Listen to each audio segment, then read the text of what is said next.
ಅಭಿಷಕ್ತರನ್ನು ಎಲ್ಲರೂ ಇಷ್ಟಪಡೋದಿಲ್ಲ. ಅಭಿಷಕ್ತರು ಹೀಗೆ ಎಲಿಯನ ಹಾಗೆ ವೈರಾಗ್ಯವುಳ್ಳವರಾಗಿ ಕರ್ತನಿಗಾಗಿ ಯಾರು ಜೀವಿಸುತ್ತಾ ಇರುತ್ತಾರೋ ಅವರು ಎಲ್ಲರೂ ಇಷ್ಟಪಡಲ್ಲ, ಅವನ ದ್ವೇಷಿಸ್ತಾರ. ಯೋಹಾನನ ಹೆರೋದ್ಯಳು ದ್ವೇಷಿಸಿದಳು. ಎಲಿಯನ್ನ ಆಹಾಬನು ಇಜಬೇಲಳು ದ್ವೇಷಿಸಿದರು. ಯಾಕೆ? ಪಾಪದಾತ್ಮ ಪರಿಶುದ್ಧಾತ್ಮ ಎರಡು ಬೆರೆಯೋದಿಲ್ಲ. ಪಾಪದಾತ್ಮ ಬೇರೆ, ಪರಿಶುದ್ಧಾತ್ಮನು ಬೇರೆ, ಇವೆರಡು ಬೆರೆಯೋದಿಲ್ಲ. ಒಬ್ಬನೊಳಗಡೆ ಪರಿಶುದ್ಧಾತ್ಮನಿರೋದಾದರೆ ಪಾಪ ಮಾಡುವನು ಅಭಿಷಕ್ತನೊಟ್ಟಿಗೆ ಅಥವಾ ಅಭಿಷಕ್ತನಲ್ಲಿ ಅವನು ಬೆರೆಯೋದಿಲ್ಲ, ಅವನು ದ್ವೇಷಿಸ್ತಿರ್ತಾನ. ಸಭೆಯಲ್ಲಿ ಕೂತ್ಕೊಂಡು ಕೂಡ ಅನೇಕರು ನೀವಂಥವ್ರನ್ನ ನೋಡಬಹುದು. ಸೇವಕರನ್ನ ದ್ವೇಷಿಸೋರು, ಸೇವಕರ ವಿರುದ್ಧವಾಗಿ ಹೊರಗಡೆ ಹೋಗಿ ಮಾತಾಡೋರು, ಸಭೆಗೆ ವಿರುದ್ಧವಾಗಿ ಹೊರಗಡೆ ಹೋಗಿ ಮಾತಾಡೋರು, ಸಭೆ ಆಶೀರ್ವಾದಗಳನ್ನ ಹೊಂದಿ ಸಭೆಯಲ್ಲಿ ಪ್ರಯೋಜನಗಳನ್ನ ಪಡ್ಕೊಂಡು ಸಭೆ ಬಂದು ಇದು ನನ್ನ ಸಭೆ, ಇದು ನಾನು ಇಲ್ಲಿ ಆಶೀರ್ವದಿಸಲ್ಪಟ್ಟಿದ್ದೇನೆ, ಇಲ್ಲಿ ನನ್ನ ಕುಟುಂಬ ಕಟ್ಟಲ್ಪಟ್ಟಿದೆ, ಸ್ವಲ್ಪ ದಿವಸ ಆಗಿದ ಮೇಲೇನೆ ಅವರಲ್ಲಿ ಬದಲಾವಣೆಗಳಾಗಿರುತ್ತೆ. ಇವರು ಪಾಪದ ಕಡೆಗೆ ತಿರುಗಿಕೊಂಡಿರುತ್ತಾರೆ. ಯಾವಾಗ ಪಾಪನ ನಾವು ಎಚ್ಚರಿಸ್ತೀವೋ, ಯಾವಾಗ ತಪ್ಪುಗಳನ್ನ ನಾವು ಎಚ್ಚರಿಸ್ತೀವೋ, ಸೇವಕರ ವಿರುದ್ಧವಾಗಿ ತಿರುಗಿ ಬೀಳ್ತಾರೆ. ನಾವಂತವ್ರನ್ನ ತುಂಬಾ ಜನ ನೋಡಿದ್ದೀವಿ. ಅಂತ ಅನುಭವಗಳು ನಿಮಗಿರೋದಾದ್ರೆ ನೀವು ಗುರುತಿಸ್ಕೊಳ್ಳಿ. ಅಭಿಷಕ್ತರನ್ನ ಪಾಪ ಮಾಡೋರು ಇಷ್ಟಪಡೋದಿಲ್ಲ, ದ್ವೇಷಿಸ್ತಾರೆ. ಅವರು ಮರೆಯಾಗಿ ದ್ವೇಷಿಸ್ತಾ ಇರ್ತಾರೆ ಅಥವಾ ಮುಖಾಮುಖಿಯಾಗಾದರೂ ದ್ವೇಷಿಸ್ತಾ ಇರ್ತಾರೆ. ಅಂಥವ್ರು ಎಲ್ಲಿದ್ದರೂ ಕೂಡ ಭಯಪಡಬೇಡಿ. ನೀವು ಭಯಪಡಬೇಡಿ. ಯಾಕೆ ಇವ್ರು ಹಿಂಗೆ ಮಾಡ್ತಾರೆ, ಯಾಕೆ ಇವ್ರು ಹಿಂಗೆ ನಡ್ಕೊಳ್ತಾರೆ, ಯಾಕೆ? ಅಭಿಷಕ್ತರು ಚಿಂತೆ ಮಾಡಬೇಡಿ. ಅಭಿಷಕ್ತರು ಒಂದು ಅರ್ಥ ಮಾಡಿಕೊಳ್ಳಿ, ನನ್ನೊಳಗಡೆ ಒಂದು ಬೆಂಕಿ ಉರಿತಾ ಇದೆ. ಪಾಪಿ ನನ್ನೊಂದಿಗೆ ಅಡ್ಜಸ್ಟ್ ಆಗೋದಿಲ್ಲ. ಪಾಪದಲ್ಲಿರೋರು ನನ್ನೊಟ್ಟಿಗೆ ಬೆರೆಯೋದಿಲ್ಲ. ಪಾಪಿಗಳು ನನ್ನೊಂದಿಗೆ ಸಂಬಂಧ ಇಟ್ಟುಕೊಳ್ಳೋದಿಲ್ಲ. ಅವರು ನನ್ನಿಂದ ದೂರ ಆಗುತ್ತಾರೆ. ಅವರು ನನ್ನನ್ನು ಮರೆಮುಖವಾಗಿ ಅಥವಾ ಬಹಿರಂಗವಾಗಿ ಅಥವಾ ನೇರವಾಗಿ ನನ್ನನ್ನು ದ್ವೇಷಿಸುವರು ಹೇಳ್ತಾರೆ. ಅವರು ಹೋಗಿ ಅವರು ಸರಿ ಇಲ್ಲ ಹೇಳ್ತಾರೆ. ಅವರು ಕೇಳುವಾಗ ಚಿಂತೆ ಮಾಡಬೇಡಿ, ಭಯ ಪಡಬೇಡಿ, ದೇವರಿಗೆ ಒಪ್ಪಿಸ್ಕೊಟ್ಬಿಡಿ. ನನ್ನೊಳಗಡೆ ಒಂದು ಬೆಂಕಿ ಇದೆ, ಅದಕ್ಕೆ ಅವರು ದ್ವೇಷಿಸುತ್ತಾ ಇದ್ದಾರೆ, ಅದಕ್ಕೆ ನನ್ನನ್ನು ವಿರೋಧಿಸುತ್ತಾ. ಕೈಗಳನ್ನು ತಟ್ಟೋದಾದರೆ 1 ಅರಸುಗಳು 19ನೇ ಅಧ್ಯಾಯ 1-2ನೇ ವಾಕ್ಯ. ಬೇಗ ಓದೋಣ. 1 ಅರಸುಗಳು 19ನೇ ಅಧ್ಯಾಯ 1-2ನೇ ವಾಕ್ಯ. ಎಲಿಯನು ಎಲ್ಲಾ ಪ್ರವಾದಿಗಳನ್ನು ಕತ್ತಿಯಿಂದ ಸಂಹರಿಸಿದನ್ನು ಅವನು ಮಾಡಿದ ಬೇರೆ ಎಲ್ಲಾ ಕಾರ್ಯಗಳನ್ನು ಆಹಾಬನು ಬಂದು ಹೆಂಡತಿ ಇಜಬೇಲಳಿಗೆ ಹೇಳ್ತಾ ಇದ್ದಾನೆ. ಇಜಬೇಲಳಿಗೆ ತಿಳಿಸಿದಾಗ ಆಕೆಯು ಎಲಿಯನ ಬಳಿಗೆ ದೂತರನ್ನು ಕಳುಹಿಸಿ ಅವನಿಗೆ ನೀನು ಪ್ರವಾದಿಗಳ ಪ್ರಾಣವನ್ನು ತೆಗೆದ ಹಾಗೆಯೇ ನಾಳೆ ಇಷ್ಟು ಹೊತ್ತಿಗೆ ನಾನು ನಿನ್ನ ಪ್ರಾಣವನ್ನು ತೆಗೆದು ಹೋದರೆ ದೇವರುಗಳ ನನಗೆ ಸಾಕು. ಹೇಳ್ತಾಳೆ ನೋಡಿ, ನಾಳೆ ಇಷ್ಟೊತ್ತಿಗೆ ನಾನು ನಿನ್ನ ಪ್ರಾಣ ತೆಗೆದು ಬಿಡ್ತೀನಿ. ದ್ವೇಷಿಸ್ತಾರ. ಅಭಿಷಕ್ತರ ವಿರುದ್ಧವಾಗಿ ವಿರೋಧಿಗಳು ಎದ್ದೊಳ್ತಾರೆ. ಅಭಿಷಕ್ತರ ವಿರುದ್ಧವಾಗಿ ದುರಾತ್ಮ ಶಕ್ತಿಗಳು ಎದ್ದೊಳ್ಳುತ್ತೆ. ಅದು ನಿಮ್ಮ ಮನೆಯಲ್ಲೇ ಆಗ್ಬೋದು, ಅಥವಾ ನಿಮ್ಮ ಊರಲ್ಲಿ ಆಗ್ಬೋದು, ಅಥವಾ ನೀನು ಕೆಲಸ ಮಾಡೋ ಸ್ಥಳದಲ್ಲಿ ಆಗ್ಬೋದು. ನಿನ್ನೊಳಗಡೆ ಒಂದು ಅಭಿಷೇಕ ಇದೆಯಾ, ನಿನ್ನ ವಿರುದ್ಧವಾಗಿ ಯಾರು ಎಲ್ಲಿ ಬೇಕಾದ್ರೂ ವಿರೋಧಿಗಳು ಎದ್ದೊಳ್ತಾರ. ಭಯಪಡಬೇಡಿ, ಸೋತೋಗ್ಬೇಡಿ. ಫಸ್ಟ್ ಗುರುತಿಸ್ಕೊಳ್ಳಿ, ನಾನು ಯಾರು, ನನ್ನೊಳಗಡೆ ಏನಿದೆ. ಎಲ್ಲರೂ ಈ ಸಂದೇಶ ತಗೋಬೇಡಿ ದಯವಿಟ್ಟು ಪ್ಲೀಸ್. ಅಭಿಷಕ್ತರೊಟ್ಟಿಗೆ ಮಾತಾಡ್ತಾ ಇದ್ದೇನೆ. ನನ್ನೊಳಗಡೆ ಒಂದು ಬೆಂಕಿ ಉರಿತಾ ಇದೆ, ನನ್ನ ಜೀವನ ಸರಿ ಇದೆ, ನನ್ನ ಮಾರ್ಗ ಸರಿ ಇದೆ, ನನ್ನ ಯೋಚನೆ ಸರಿ ಇದೆ, ನನ್ನ ಕರ್ತನ ಆಲೋಚನೆಗಳಲ್ಲಿ ನಡೀತಾ ಇದ್ದೇನೆ. ವಿರೋಧಗಳು ಬಂದ್ರೆ ದೇವರಿಗೆ ಸ್ತೋತ್ರ ಮಾಡ್ಕೊಂಡೇ ಹೋಗಿ.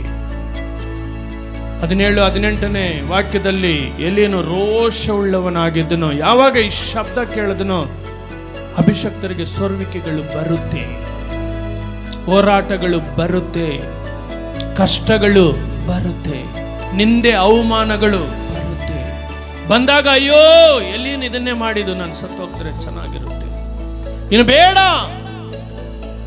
ನಾನು ಪ್ರವಾದಿಗಳು ಸತ್ತ ಹಾಗೆ ನಾನು ಸಾಯ್ತೇನೆ.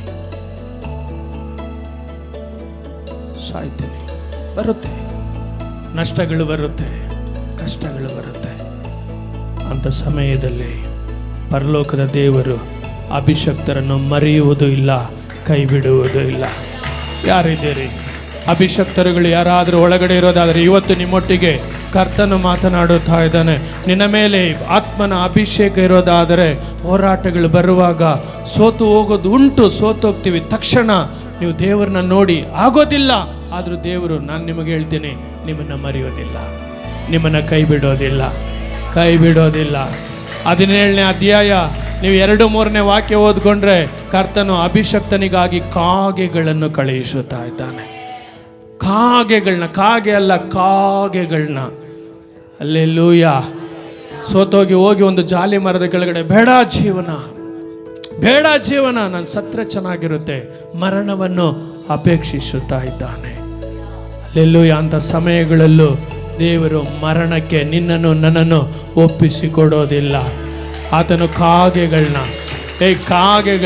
ನೀವು ಕಾಗೆಗಳನ್ನ ಒಂದು ಸ್ವಲ್ಪ ಯೋಚನೆ ಮಾಡಿ ನೋಡಿದ್ರೆ, ಕಾಗೆ ಕಿತ್ತುಕೊಂಡೋಗೋ ಸ್ವಭಾವ. ಕಾಗೆ ಸ್ವಭಾವ ಎಂಥದಂದರೆ ಅದು ಕೊಡೋ ಸ್ವಭಾವ ಅಲ್ಲ, ಅದು ತಂದು ಕೊಡೋ ಸ್ವಭಾವ ಅಲ್ಲ. ಪಾರಿವಾಳ ತಂದು ಕೊಡುತ್ತೆ, ಬೇರೆ ಪಕ್ಷಿಗಳು ಬೇಕಾದ್ರೆ ನಿಮಗೇನಾದರೂ ತಂದು ಕೊಡುತ್ತೆ. ಆದರೆ ಕಾಗೆ ಸ್ವಭಾವ ಕಿತ್ತುಕೊಂಡೋಗೋ ಸ್ವಭಾವ. ದೇವರು ಎಲಿಯನಿಗೆ ಕಾಗೆಗಳನ್ನು ಕಳಿಸಿ, ತನ್ನ ಕಾಗೆಗಳನ್ನ ಕಳಿಸಿ ಪೋಷಿಸುವ ಕರ್ತನು. ದ್ವೇಷಿಸಲಿ, ಹೋರಾಟಗಳು ಬರಲಿ, ಕಷ್ಟಗಳು ಬರಲಿ, ಸಮಸ್ಯೆಗಳು ಬರಲಿ, ಮಾಟ ಮಂತ್ರಗಳು ಎದ್ದೊಳ್ಳಿ, ನಿನ್ನ ನಾಶ ಮಾಡಿಬಿಡ್ತೀನಿ ಜನ ಹೇಳಲಿ, ನಿನ್ನೊಳಗಡೆ ಒಂದು ಬೆಂಕಿ ಉರಿಯೋದಾದರೆ ನಿನ್ನ ಸುತ್ತಲೂ ಪರಲೋಕದ ದೂತರುಗಳು ನಿಂತಿರುತ್ತಾರೆ. ನಿನ್ನ ಮನೆಯ ಸುತ್ತಲೂ ಯಾರೋ ಇದ್ದೀರಿ, ನಿನ್ನ ಮನೆಯ ಸುತ್ತಲೂ ಪರಲೋಕದ ದೂತರುಗಳು ನಿನ್ನನ್ನು ಕಾಯುವುದಕ್ಕೆ ಅವರು ಕಾವಲಾಗಿ ನಿಂತಿರುತ್ತಾರೆ. ನಿನ್ನ ಮಧ್ಯದಲ್ಲಿ ಸಾವಿರಗಳನ್ನು ಕರ್ತನು ನಿಲ್ಲಿಸಿ ನಿನ್ನನ್ನು ಕಾಯುವ ದೇವರಾಗಿರುತ್ತಾನೆ. ಅಲ್ಲೆಲ್ಲೂಯ. ಬರಲಿಲ್ಲ ಶಬ್ದವಲ್ಲ, ನಾನು ಒಬ್ಬನ ಇಷ್ಟು ಶಬ್ದ ಮಾಡೋದಾದರೆ ನೀವು ಇಷ್ಟು ಜನ ಎಷ್ಟು ಶಬ್ದ ಮಾಡಬೇಕು? ಇನ್ನೊಂದ್ಸರಿ ಕೈಗಳನ್ನೆತ್ತಿ. ಯಶ್, ಹಲ್ಲೆಲೂಯ. 1 ಸಾಮುವೇಲನು 18ನೇ ಅಧ್ಯಾಯ, 1 ಸಾಮುವೇಲನು 18ನೇ ಅಧ್ಯಾಯ, ಯಶ್ ಅದರ 5-6ನೇ ವಾಕ್ಯದ ಕೆಳಗಡೆ ನೀವು ಬಂದ್ಬಿಟ್ರೆ, ಸೌಲನು ದಾವೀದನನ್ನು ದ್ವೇಷಿಸತೊಡಗಿದನು. ಸೌಲನು, ನನಗೆ ಆ ಶಬ್ದ ಈ ಕಡೆಯಿಂದ ಬರಬೇಕು. ಸೌಲನು ದಾವೀದನನ್ನು ದ್ವೇಷಿಸತೊಡಗಿದನು. ನೋಡಿ, ಅಭಿಷಕ್ತನು ಬಿದ್ದೋಗಿದ್ದಾನೆ, ದೇವರ ದೃಷ್ಟಿಯಲ್ಲಿ ಬಿದ್ದೋಗಿದ್ದಾನೆ. ಈಗ ಪರಲೋಕದ ದೇವರು ದಾವೀದನನ್ನು ಅಭಿಷೇಕಿಸಿದ್ದಾನೆ. ಈಗ ದಾವೀದನು ಮಾಡ್ತಾ ಇರೋದೆಲ್ಲ ಒಳ್ಳೇದೇ, ದಾವೀದನು ಮಾಡ್ತಾ ಇರೋದೆಲ್ಲ ದೇಶಕ್ಕೂ ಇಸ್ರಾಯೇಲರಿಗೂ ಒಳ್ಳೇದೇ. ಈಗ ದ್ವೇಷಿಸಬಾರ್ದು, ಅವನು ಬೆನ್ನು ತಟ್ಟಬೇಕು. ನೀನು ಮಾಡ್ತಾ ಇರೋದು ಒಳ್ಳೇದು, ನಿನ್ನಿಂದ ಜನಗಳಿಗೆ ಒಳ್ಳೇದಾಗ್ತಾ ಇದೆ, ನಿನ್ನಿಂದ ದೇಶಕ್ಕೆ ಒಳ್ಳೇದಾಗ್ತಾ ಇದೆ, ನಿನ್ನಿಂದ ಸಭೆಗೆ ಒಳ್ಳೇದಾಗ್ತಾ ಇದೆ, ನಿನ್ನ ಮೂಲಕ ಸಭೆಗೆ ಬರೋರಿಗೆ ಒಳ್ಳೇದಾಗ್ತಾ ಇದೆ. ಪ್ರೀತಿ ಮಾಡಬೇಕು. ಅವನಿನ್ನೂ ಒಳ್ಳೆ ಕೆಲಸಗಳು ಮಾಡೋದಕ್ಕೆ ಅವನ ಬೆನ್ನು ತಟ್ಟಬೇಕು. ಇದು ನೀವು ನೋಡೋದು ತುಂಬ ಕಡಿಮೆ. ಸಭೆಯಲ್ಲಿ ಯಾರಾದರೂ ಒಂದು ಸ್ವಲ್ಪ ಬೆಳೆದ್ರೆ, ಸ್ವಲ್ಪ ವರಗಳು ಅವರೊಳಗಡೆ ಕಾರ್ಯ ಮಾಡ್ತಾ ಇದ್ರೆ, ಸಭೆ ಒಳಗಡೆ ಒಂದು ಸ್ವಲ್ಪ ಚೆನ್ನಾಗಿ ಕಂಡ್ರೆ ತಕ್ಷಣ ಬಿದ್ದೋಗಿರ್ತಾರೆ. ಕೆಲವರು ದೇವರ ದೃಷ್ಟಿಯಲ್ಲಿ, ಸೇವಕನ ದೃಷ್ಟಿಯಲ್ಲಿ ಬಿದ್ದೋಗಿರ್ತಾರೆ. ತಕ್ಷಣ ದ್ವೇಷ, ತಕ್ಷಣ ನಾನಿರ್ಬೇಕಾಗಿರೋ ಸ್ಥಳದಲ್ಲಿ ಅವರಿದ್ದಾರೆ, ನಾನು ಮಾಡಬೇಕಾಗಿರೋ ಸೇವೆನ ಅವ್ರು ಮಾಡ್ತಾರೆ, ನಾನು ಬಿದ್ದೋಗಿದ್ದೀನಿ. ಗೊತ್ತಾಗೋದಿಲ್ಲ. ಸೌಲನು ಗೊತ್ತಿಲ್ಲ, ನಾನು ಬಿದ್ದೋಗಿದ್ದೀನಿ ದೇವರ ದೃಷ್ಟಿಯಲ್ಲಿ, ಗೊತ್ತೇ ಇಲ್ಲ ಅವನು ಸಾಯೋವರೆಗೂ. ಕೆಲವರು ಸಾಯೋವರೆಗೂ ಬುದ್ಧಿ ಬರೋದಿಲ್ಲ, ಕೆಲವರು ಸಾಯೋವರೆಗೂ ತಮ್ಮ ತಪ್ಪುಗಳನ್ನ ಸರಿ ಮಾಡೋದಿಲ್ಲ, ದ್ವೇಷಿಸ್ತಾ ಇರ್ತಾರೆ. ನೋಡು, ನನ್ನ ತೆಗೆದಾಕ್ಬಿಟ್ಟು ಪಾಸ್ಟ್ರನ್ನೂ ದ್ವೇಷಿಸ್ತಿರ್ತಾರೆ, ವಿಶ್ವಾಸಿಗಳನ್ನ ಸೇವೆ ಮಾಡೋರನ್ನು ಕೂಡ ದ್ವೇಷಿಸ್ತಾ ಇರ್ತಾರೆ. ಇಲ್ಲ, ಅದೇ ನಡೀತಾ ಇದೆ. ಅಂಥವ್ರು ಎಲ್ಲಿರ್ತಾರಪ್ಪ ಅಂದ್ರೆ ಸಭೆಯಲ್ಲೇ ಜಾಸ್ತಿ ಇರ್ತಾರೆ, ಸೇವಕನ ಜೊತೆಯಲ್ಲೇ ಇರ್ತಾರೆ. ಆದ್ರೆ ಇವರು ಗುಣ ಸ್ವಭಾವಗಳು ಎಂಥದ್ದಾಗಿರ್ತದೆ ಅಂತಂದ್ರೆ ದ್ವೇಷಿಸೋ ಸ್ವಭಾವ. ನೋಡು, ನಮ್ಮನ್ನ ಹಿಂಗ್ ಮಾಡಿದ್ರು, ನಮ್ಮನ್ನ ಹಿಂಗಂದ್ರು, ನಾನು ಬಿದ್ದೋಗಿದ್ದೀನಿ ಅವರ ಮುಂದೆ, ಎಚ್ಚೆತ್ಕೊಳ್ಳೋದಿಲ್ಲ. ನನ್ನ ತಪ್ಪಿಂದ ಇದಾಗಿದೆ, ನಾನು ಮಾಡಿದ ತಪ್ಪು ಕೆಲಸಗಳಿಂದ ಇದಾಗಿದೆ, ಕ್ಷಮೆ ಕೇಳೋದಿಲ್ಲ ದೇವರ ಹತ್ರ, ಸಂಬಂಧಪಟ್ಟವ್ರ ಹತ್ರ. ತಕ್ಷಣ ತಿರುಗಿ ಬೀಳ್ತಿರ್ತಾರೆ. ಇಲ್ಲಿ ದಾವೀದನನ್ನು ಸೌಲನು ದ್ವೇಷಿಸತೊಡಗಿದನು. ಅಲ್ಲಿ ಎಲಿಯನ್ನ ಆಹಾಬನು, ಇಜಬೇಲಳು, ಇಲ್ಲಿ ಹೇರೋದ್ಯಳು ಯೋಹಾನನ್ನು ದ್ವೇಷಿಸುತ್ತಾ ಇದ್ದಾರೆ. ನಿನ್ನೊಳಗಡೆ ಒಂದು ಅಭಿಷೇಕ ಇದ್ರೆ ಎಲ್ಲರೂ ನಿನ್ನ ಪ್ರೀತಿಸ್ತಾರೆ ಅಂತ ಅನ್ಕೋಬೇಡಿ. ನೀವು ಅನ್ಕೋಬೇಡಿ. ದ್ವೇಷಿಸೋರು ಇದ್ದೇ ಇರ್ತಾರೆ. ಅವರು ದ್ವೇಷಿಸಲಿ. ಒಂದು ದಿವಸ ಅವ್ರು ನಿನ್ನ ಮುಂದೆ ಬಿದ್ದೋಗ್ಬಿಡ್ತಾರೆ. ಒಂದು ದಿವಸ ದಾವೀದನ ಮುಂದೆ ಸೌಲನು ಬಿದ್ದೋಗ್ತಾ ಇದ್ದಾನೆ. ಒಂದು ದಿವಸ ಇಜಬೇಲಳು ಎಲಿಯನ ಮುಂದೆ ಬಿದ್ದೋಗುತ್ತಾ ಇದ್ದಾಳೆ. ಯೇಸುವಿನ ನಾಮದಲ್ಲಿ ಇದು ಬರುವ ದಿವಸಗಳಲ್ಲಿ ಸಭೆಯ ಕುಟುಂಬಗಳಲ್ಲಿ ಇದು ನಡೆಯೋದಕ್ಕೆ ಹೋಗುತ್ತೆ. ಎಚ್ಚೆತ್ತುಕೋ, ಸರಿಪಡಿಸಿಕೋ. ಬಿದ್ದೋಗಿದ್ಯಾ, ಕ್ಷಮೆ ಕೇಳು. ಎಲ್ಲಾದ್ರೂ ಅಭಿಷೇಕನ ನಷ್ಟ ಮಾಡ್ಕೊಂಡಿದ್ಯಾ, ತಿರುಗಿ ಹೊಂದಿಕೋ. ಅಭಿಷಕ್ತರೊಟ್ಟಿಗೆ ಒಡನಾಟ ಇಟ್ಟುಕೋ. ಪಾಪನ ನಿರಾಕರಿಸು, ಪಾಪನ ದ್ವೇಷಿಸು. ಪಾಪಿಗಳ ಜೊತೆ ಒಡನಾಟ ಇಟ್ಟುಕೊಳ್ಬೇಡ. ಅವನ್ ಪಾಪಿನೇ ದೇವರ ದೃಷ್ಟಿಯಲ್ಲಿ. ನೀನೋಗ ಅವನ ಜೊತೆಯಲ್ಲಿದ್ರೆ ನಿನಗೂ ಅದನ್ನೇ ಬರೋದು. ನಿನಗೂ ಅದು ಕಟ್ಟಿಟ್ಟು ಬುತ್ತೀನಿ. ಯಾರಿಗೆ ಮಾತಾಡ್ತಾ ಇದಾರೋ ದೇವ್ರು ನನಗೆ ಗೊತ್ತಿಲ್ಲ. ನಾನು ತಂದಿದ್ದೆ ಒಂಥರ, ಅದು ಹೋಗ್ತಾ ಇರೋದೇ ಒಂಥರ. ಅಭಿಷಕ್ತರು ಪಾಪನ ದ್ವೇಷಿಸ್ತಾರೆ. ಅಭಿಷಕ್ತರನ್ನ ಪಾಪಿಗಳು, ಅಭಿಷೇಕನ ನಷ್ಟ ಮಾಡ್ಕೊಂಡಿರೋರು ದ್ವೇಷಿಸ್ತಾರೆ. ಅವ್ರು ಯಾರಾದರೂ ಆಗ್ಬೋದು, ಅದು ನನ್ನ ಹೆಂಡತಿ ಆಗ್ಬೋದು. ಅವಳು ನನ್ನನ್ನು ದ್ವೇಷಿಸಿದ್ರೆ ನನ್ನೊಳಗಡೆ ಇರೋ ಅಭಿಷೇಕ ಅವಳು ನನ್ನ ವಿರುದ್ಧವಾಗಿ ಎದ್ದೇಳ್ತಾ ಇದ್ದಾಳೆ. ಅವಳು ನನ್ನನ್ನು ಪ್ರೀತಿ ಮಾಡೋದಾದರೆ ಅವಳೊಳಗಡೆ ಒಂದು ಅಭಿಷೇಕ ಇದೆ, ಅವಳು ನನ್ನನ್ನು ಪ್ರೀತಿ ಮಾಡ್ತಾ ಇದ್ದಾಳೆ. ಕೈಗಳನ್ನು ತಟ್ಟಿ ಯಾರೋ ಇದ್ದೀರಿ, ಯಾರಿಗೋ ದೇವರು ಮಾತಾಡುತ್ತಾ ಇದ್ದಾನೆ. ಅಭಿಷೇಕ ನಿನ್ನೊಳಗಡೆ ಇರೋದಾದರೆ ಬೆರೆಯುತ್ತೆ. ಅದು ಬೆರೆಯುತ್ತೆ. ಬೆರಿದೆ ಹೋದರೆ ಅವ್ರು ನಿನ್ನನ್ನು ವಿರೋಧಿಸ್ತಾರೆ. ಅವ್ರು ನಿನ್ನ ಬೇರೆ ಥರ ದೇವ್ರಿಗೆ ಸ್ತೋತ್ರ ಮಾಡ್ಕೊಂಡು ಹೋಗ್ತಾ ಇರೋ. ಅವ್ರ ಜೊತೆ ಬೆರೆಯೋ ಆಸೆ ನೀನು ಪಡಬೇಡ. ಅವ್ರ ಜೊತೆನೇ ಇರೋ ಆಸೆ ಪಡಬೇಡ. ದೇವ್ರಿಗೆ ಸ್ತೋತ್ರ ಮಾಡ್ಕೊಂಡು ಹೋಗ್ತಾ ಇರೋ. ಆ ಅಭಿಷೇಕ ಅವ್ರು ಹೊಂದ್ಕೊಂಡು ತಿರುಗಿ ಬಂದರೆ ನಿನ್ನ ಜೊತೆ ಸಮಾಧಾನ ಆಗ್ಬಿಡ್ತಾರೆ. ಇಲ್ಲಾಂದ್ರೆ ಅವ್ರು ಒಂದು ದಿವಸ ಹಂಗೆ ಹೋಗ್ಬಿಡ್ತಾರೆ. ಹೋಗ್ಬಿಡ್ಲಿ, ಚಿಂತೆ ಇಲ್ಲ. ನಿನ್ನ ದೇಶದಲ್ಲಿ ಬೆಂಕಿಯಾಗಿ ಉರಿದ್ರೆ ಸಾಕು. ಅದು ನಿನಗೂ ಪ್ರಯೋಜನ, ನಿನ್ನ ದೇವರಿಗೂ ಪ್ರಯೋಜನ. ಕೈಗಳನ್ನು ತಲೆಗಳ ಮೇಲೆ ತಟ್ಟಿ ಯೇಸುವಿನ ನಾಮದಲ್ಲಿ ಮುಂದಿನ ವಾಕ್ಯಗಳನ್ನ ನೀವು ಕೆಳಗಡೆ ಓದ್ಕೊಳ್ಳಿ. 6ನೇ ವಾಕ್ಯ, 7ನೇ ವಾಕ್ಯ ನೀವು ಹೋಗಿ ಓದ್ಕೊಳ್ಳಿ. 10ನೇ ವಾಕ್ಯ ನೀವು ನೋಡಿದ್ರೆ, ದೇವರಿಂದ ಕಳಿಸಲ್ಪಟ್ಟ ದುರಾತ್ಮವು ಸೌಲನ ಮೇಲೆ ಬಂದದರಿಂದ ಅವನು ಬುದ್ಧಿಗೆಟ್ಟು. ಕೆಲವರು ಬುದ್ಧಿ ಕೆಟ್ಟೋಗ್ಬಿಡ್ತಾರ. ಯಾವಾಗ ಅಭಿಷೇಕ ಹೋಗುತ್ತೋ, ಒಂದೋಗಿ 7 ಬರುತ್ತೋ, ಬುದ್ಧಿ ಕೆಟ್ಟೋಗ್ಬಿಡ್ತಾರ. ಇವ್ರು ಏನು ಮಾತಾಡ್ತಿರ್ತಾರೆ, ಇವ್ರ ಯೋಚನೆಗಳು ಹೆಂಗಿರುತ್ತೆ, ಬುದ್ಧಿ ಕೆಟ್ಟೋಗಿ ಇರ್ತಾರೆ ಕೆಲವರು. ನೀವು ಗುರ್ತಿಸ್ಕೊಳ್ಳಿ. ಅವ್ರ ಮಾತೇ ಬೇರೆ ಥರ ಇರುತ್ತೆ. ಸ್ವಲ್ಪ ದಿವಸಕ್ಕೆ ನೋಡಿದ್ರೆ ಅವ್ರ ಬಾಯಲ್ಲಿ ಬರೀ ದೇವ್ರ ಮಾತುಗಳು ಬರ್ತಾ ಇರುತ್ತೆ, ಭಕ್ತಿ ಬರ್ತಾ ಇರುತ್ತೆ. ಅವ್ರು ಮಾತಾಡಿದ್ರೆ ಅವ್ರ ಒಳಗಡೆಯಿಂದ ಒಂದು ಅಭಿಷೇಕ ಬರ್ತಾ ಇರುತ್ತೆ. ಅವ್ರ ಒಳಗಡೆಯಿಂದ ದೇವ್ರ ಮಾತುಗಳು, ಆಶೀರ್ವಾದಗಳು ಬರ್ತಾ ಇರುತ್ತೆ. ಯಾವಾಗ ದುರಾತ್ಮ ಬರ್ತಾನೋ, ಅವ್ರು ಮಾತಾಡೋ ಮಾತುಗಳೇ ದುರಾತ್ಮನಿಗೆ ಸಂಬಂಧಪಟ್ಟ ಮಾತುಗಳಾಗಿರುತ್ತೆ. ಈಗ ಸೌಲನ್ನು ನೋಡಿ, ಅಭಿಷೇಕನ ನಷ್ಟ ಮಾಡಿಕೊಂಡಿದ್ದ ತಕ್ಷಣ ದೇವರಿಂದ ಕಳಿಸಲ್ಪಟ್ಟ ದುರಾತ್ಮವು ಸೌಲನ ಮೇಲೆ ಬಂದದರಿಂದ ಅವನು ಬುದ್ಧಿಗೆಟ್ಟು ಮಾತಾಡ್ತಿಲ್ಲ ನೀವು, ಅವನು ಬುದ್ಧಿಗೆಟ್ಟು ನನಗೆ ಸಹಕರಿಸಬೇಕು ಮೈಕ್ಗಳಲ್ಲಿ. ಅವನು ಬುದ್ಧಿಗೆಟ್ಟು ಮನೆಯ ಒಳಗೆ ಕೂಗುತ್ತಾ ಇದ್ದನು. ಅವನ ಕೈಯಲ್ಲಿ ಒಂದು ಈಟಿ ಇತ್ತು. ಅವನೇನ್ ಮಾಡ್ತಾನೆ, ಈಟಿ ತಗೊಂಡು ಯಾರ ಮೇಲೆ ಏರಿಸ್ತಾ ಇದ್ದಾನೆ? ನಮ್ಮ ಮೇಲೇನೆ ಕಲ್ಲೆಸೆಯೋದು. ಅನೇಕರು ಅಭಿಷಕ್ತರ ಮೇಲೇನೆ ಕಲ್ಲೆಸೆಯೋದು. ಅದಕ್ಕೆ ಮೊದಲು ನಿಮ್ಮಿಂದನೇ ಅಂತಾರೆ, ನಿಮ್ಮಿಂದನೇ ನಾವು ಬದುಕಿರೋದು ಅಂತಾರೆ. ಸ್ವಲ್ಪ ದಿವಸ ಆದ್ಮೇಲೆ ಇಟಿ ಎತ್ಕೊಳ್ತಾರ, ಕಲ್ಲೆತ್ಕೊಳ್ತಾರ. ನಮಗೆ ವಿರುದ್ಧವಾಗಿ ಮಾತಾಡ್ತಾರ, ನಮ್ಮ ಮನೆಗೆ ವಿರುದ್ಧವಾಗಿ ಮಾತಾಡ್ತಾರ, ನಮ್ಮ ಮಕ್ಕಳಿಗೆ ವಿರುದ್ಧವಾಗಿ ಮಾತಾಡ್ತಾರ. ಯಾಕೆ? ದುರಾತ್ಮ ಬಂದಿದೆ, ಗೊತ್ತಿಲ್ಲ ಅವರಿಗೆ. ದುರಾತ್ಮ ಬಂದಿದೆ. ಯಾಕೆ? ದುರಾತ್ಮ ಒಳಗಡೆ ಬಂದಿದೆ. ಅದಕ್ಕೆ ಅಭಿಷಕ್ತರನ್ನ ವಿರೋಧಿಸ್ತಾರೆ.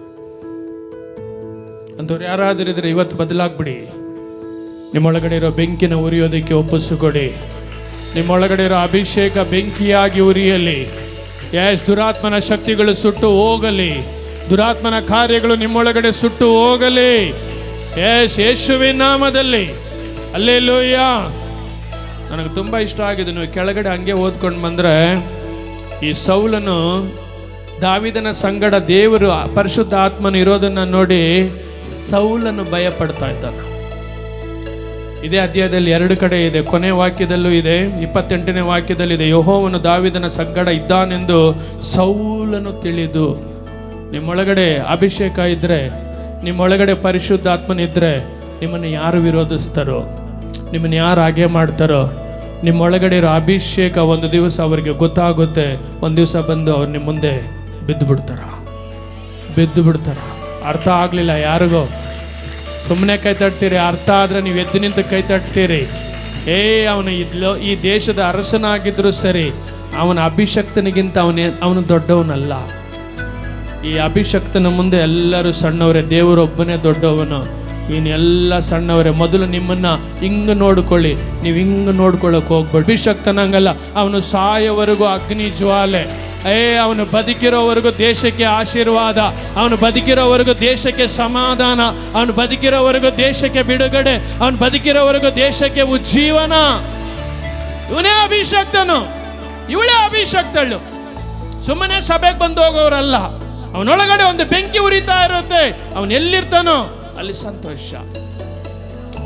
ಅವನಿಗೆಲ್ಲರೂ ಭಯಪಟ್ಟು, ದುರಾತ್ಮ ಶಕ್ತಿಗಳು ಅವನು ನೋಡಿದ್ರೇನೆ, ಅವನು ಬೀದಿಯಲ್ಲಿ ನಡ್ಕೊಂಡು ಹೋಗುವಾಗಲೇ ದುರಾತ್ಮ ಶಕ್ತಿಗಳು ನಡುಗುತ್ತಾ ಇದೆ. ಇವನು ಬರ್ತಾ ಇದ್ದಾನೆ, ನಮ್ಮ ಮನೆಗೆ ಬರ್ತಾ ಇದ್ದಾಳೆ, ನಮ್ಮ ಬೀದಿಯಲ್ಲಿ ಇವಳು ಬರ್ತಾ ಇದ್ದಾಳೆ, ನಮ್ಮ ದೇಶಕ್ಕೆ ಇವಳು ಬರ್ತಾ ಇದ್ದಾಳೆ. ಇವನ ಮುಂದೆ ನಾನು ನಿಲ್ಲೋದಕ್ಕಾಗೋದಿಲ್ಲ. ದುರಾತ್ಮ, ಅಯ್ಯೋ ನಿಮ್ಮ ಹತ್ರ ಹೋಗಿ ಈ ಸೇವೆ ಮಾಡ್ತೀನಲ್ಲಯ್ಯ ನಾನು ಹೋಗ್ಬಿಟ್ಟು. ಈ ಸೇವೆ ಬೇರೆ ಎಲ್ಲಾದರೂ ಮಾಡಿದ್ರೆ ಜನ ಅದರ ಆಶೀರ್ವಾದನ ನಿಮಿಷನೇ ಹೊಂದ್ಕೊಳ್ತಾ ಇದ್ರು. ಕೈತಟ್ಟಿ ಕಾಯ್ತರದು. ನಮಗೂ ಈ ಅಭಿಷೇಕ ಬೇಕು, ನಮಗೂ ಈ ಬೆಂಕಿ ಬೇಕು. ಹಲ್ಲೆಲೂಯಾ. ಇಂಥವ್ರು ದೇಶದಲ್ಲಿದ್ದರೆ ದೇಶದಲ್ಲಿ ಉಜ್ಜೀವನ, ಇಂಥವ್ರು ಪಟ್ಟಣಗಳಲ್ಲಿದ್ದರೆ ಪಟ್ಟಣಗಳಲ್ಲಿ ಉಜ್ಜೀವನ, ಇಂಥವರ ಮನೆಗಳಲ್ಲಿದ್ದರೆ ಮನೆಗೆ ಬೆಳಕು, ಇಂಥವರ ಮನೆಗಳಲ್ಲಿದ್ದರೆ ಮನೆಯಲ್ಲಿ ರಕ್ಷಣೆಗಳು. ಯೇಸುವಿನ ನಾಮದಲ್ಲಿ, ಯೇಸುವಿನ ನಾಮದಲ್ಲಿ ಕೈಗಳನ್ನು ತಟ್ಟಿ ಹಲ್ಲೆಲೂಯಾ. 3ನೇದು, ಅಭಿಷಕ್ತರಿಗೆ ಯಾವಾಗಲೂ ಜಯ ಇರುತ್ತೆ. ಆಮೇಲೆ ಶಬ್ದ ಬರಲಿಲ್ಲ. ಅಭಿಷಕ್ತರಿಗೆ ಓಕೆ, ಯಾವಾಗಲೂ. ಅದೇ ಅಧ್ಯಾಯದ 30ನೇ ವಾಕ್ಯ, 18-30. ಸೌಲನ ಸೇನಾಧಿಪತಿಗಳಲ್ಲಿ ದಾವೀದನೇ ಅಧಿಕ ಜಯಶೀಲನಾಗಿ. ನೋಡಿ, ದಾವೀದನೇ ಸೌಲನ ಸೇನಾಧಿಪತಿಗಳಲ್ಲಿ ಮಾತಾಡಲ್ಲ ನೀವು. ದಾವೀದನೇ ಅಧಿಕ ಜಯಶೀಲನಾಗಿ ಬರುತ್ತಾ ಇರೋದರಿಂದ ಅವನ ಹೆಸರು ಬಹು ಪ್ರಸಿದ್ಧವಾಯಿತು. ಅಭಿಷಕ್ತರ ಹೆಸರು ಯಾವಾಗಲೂ ಪ್ರಸಿದ್ಧಗೊಳ್ತಾ ಇರ್ತಾರೆ. ಅಭಿಷಕ್ತರ ಹೆಸರು ನೋಡಿ, ಎಲಿಯನ ಹೆಸರು ಇವತ್ತು ಪ್ರಸಿದ್ಧಿಯಾಗಿದೆ. ದಾವೀದನ ಇವತ್ತು ಪ್ರಸಿದ್ಧಿಯಾಗಿದ್ದಾನೆ. ಯೋರೋದನೆಲ್ಲಿದ್ದಾನೆ, ಸೌಲನೆಲ್ಲಿದ್ದಾನೆ, ಈಜಬೇಲಲ್ಲಿದ್ದಾಳೆ, ಆಹಾಬನೆಲ್ಲಿದ್ದಾನೆ, ಬಿದ್ದೋಗಿದ್ದಾಳೆ. ಅದಕ್ಕೆ ಅಭಿಷೇಕ ಇದೆಯಾ? ಆ ಅಭಿಷೇಕದಲ್ಲಿ ಇನ್ನೂ ಉರಿಯುವುದಕ್ಕೆ, ಇನ್ನೂ ಆತ್ಮದಲ್ಲಿ ಬೆಳೆಯೋದಕ್ಕೆ, ನಿನ್ನೊಳಗಡೆ ಇರೋ ಅನೇಕರ ಅಭಿಷೇಕನ ಆರಿಸಿ ತಣ್ಣ ಕುತ್ಕೊಂಡಿರೋರೇ ಸಭೆಯಲ್ಲಿ.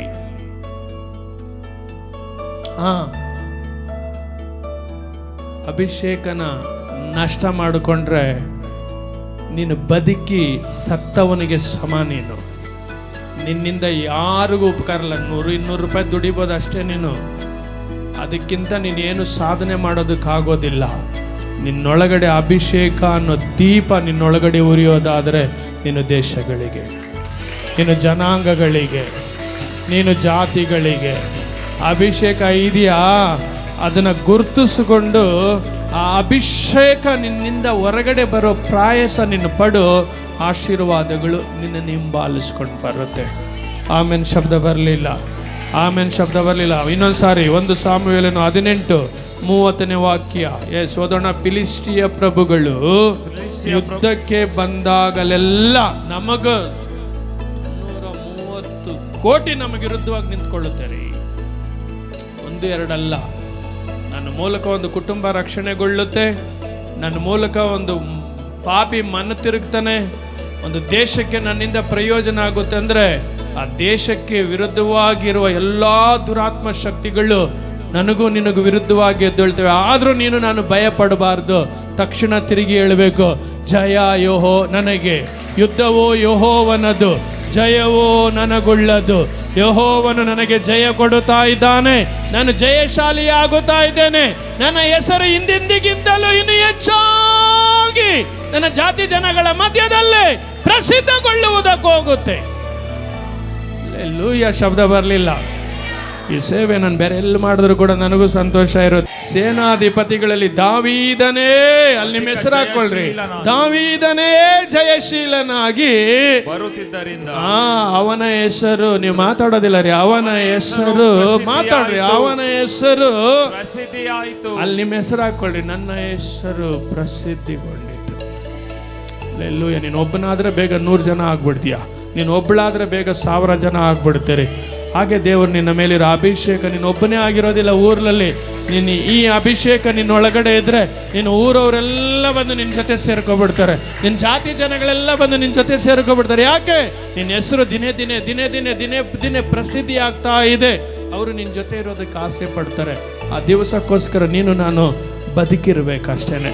ಕೈಗಳನ್ನು ತಟ್ಟಿ ದೇವರನ್ನು ಮಹಿಮೆ ಬರಲಿಲ್ಲ. ಕೈಗಳನ್ನು ತಟ್ಟಿ, ಕೈಗಳನ್ನು ತಟ್ಟಿ, ಕೈಗಳನ್ನು ತಟ್ಟಿ. ಹಲ್ಲೆಲೂಯ. ಈಗ ಅಭಿಷಕ್ತರು ಎಂಥವರಾಗಿರ್ತಾರೆ? ಅವರು ಪಾಪನ ದ್ವೇಷಿಸ್ತಾರ. ಅಭಿಷಕ್ತರನ್ನ ಪಾಪದಲ್ಲಿರೋರು ದ್ವೇಷಿಸ್ತಾರ. ಆದರೆ ಅಭಿಷಕ್ತರನ್ನ ಪರಲೋಕದ ದೇವರು ಕೈ ಬಿಡೋದಿಲ್ಲ. ಅದನ್ನು ಹೇಗೆ ಪೋಷಿಸಬೇಕು, ಹೇಗೆ ಅವರ ಜೀವನನ ಸಾಗಿಸಬೇಕು, ದೇವರ ಜೊತೆ ಇದ್ದು ಅವ್ರನ್ನ ಪೋಷಿಸ್ಬಿಡ್ತಾನೆ, ಅವ್ರನ್ನ ಸಾಗಿಸ್ಬಿಡ್ತಾನೆ. ಕೈಗಳನ್ನ ತಟ್ಟಿ, ಕೈಗಳನ್ನು ತಟ್ಟಿ, ಕೈಗಳನ್ನು ತಟ್ಟಿ.